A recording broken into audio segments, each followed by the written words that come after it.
in my opinion, we can talk about it, we can debate about it, you can go out and protest, you can demonstrate about it, but under no circumstances should any British troops or any British weapons be donated or any military support given to any conflict that opens up in the Middle East. It is as simple as that.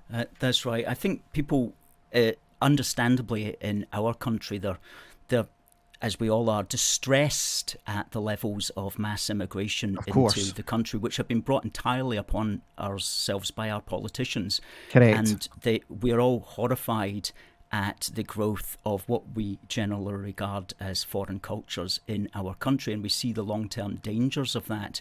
And for some people, being gung-ho for Israel is like getting their own back on the foreigners that they don't like. It is. In Britain, and I can understand how that kind of mentality works, and if I was much younger, I would probably have believed that as well. I 5 years ago, Alistair, I would have been full on ultra Zionist. I would have been saying all these things, but I've been and I am still very sympathetic to the Jewish people. I'm still very sympathetic to Israel, but I have to put, and I say to anyone who is a patriot or loves this country, we need to put our own country first. 100%. Because as you point out, look at the state of it and the mass migration that exists, and we shouldn't be getting, because look, this is the other thing people don't realize about mass immigration. People import their conflicts to us, and we just have to have a ruthlessness. Like, there's been this uproar of the Israel flag being taken down and replaced by a Palestinian flag.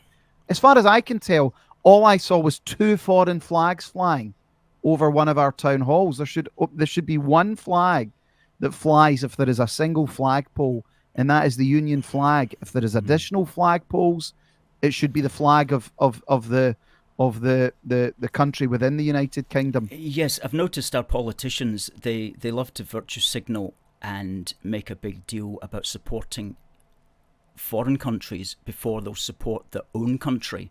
I mean, they'll far rather fly a foreign country's flag than fly the Union Jack half the time. I don't know why that is. I think it's just because it's easy to do, and you don't have to deal with any fallout domestically, but there's certainly a tendency for them to do that, and to fly off to foreign countries while we've got problems right here in the United Kingdom.